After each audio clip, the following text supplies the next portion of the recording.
On New Year's Eve, the little dog Bobo was running around excitedly, searching for surprises left by Santa Claus in every corner of the house. Each time he found something, he barked with joy.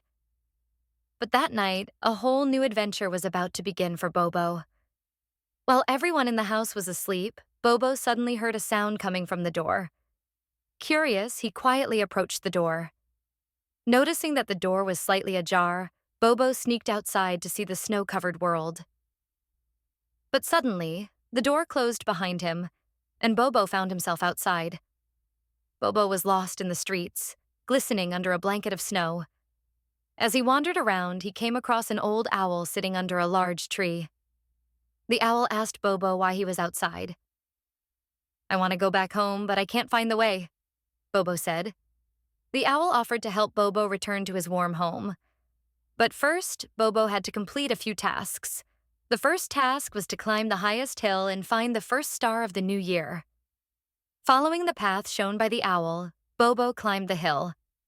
After a long and tiring journey, he finally reached the top. When he looked up at the sky, he saw a shining star. It was the first star of the new year. Bobo barked with joy, thrilled that he had found the star. After finding the star, Bobo returned to the owl. The owl told him that his final task was to send New Year's wishes to all the animals he met along the way. Bobo shared loving wishes with every creature he encountered, warming their hearts in the process. Finally, the owl led Bobo back to his home. When the door opened again, Bobo's owners were still fast asleep. He quietly slipped inside and curled up in his bed. Bobo fell asleep, happy with the great adventure he had experienced. On the first morning of the new year, Bobo's owners woke him up with joy. Bobo tried to tell them by barking happily how wonderful the new year had begun.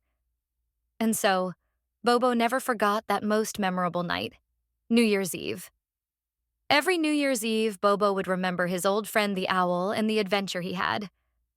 But this time, he would just stay at home, enjoying the warmth of his cozy bed. And Bobo learned that no matter what, there was nothing more valuable than the warmth and love of home.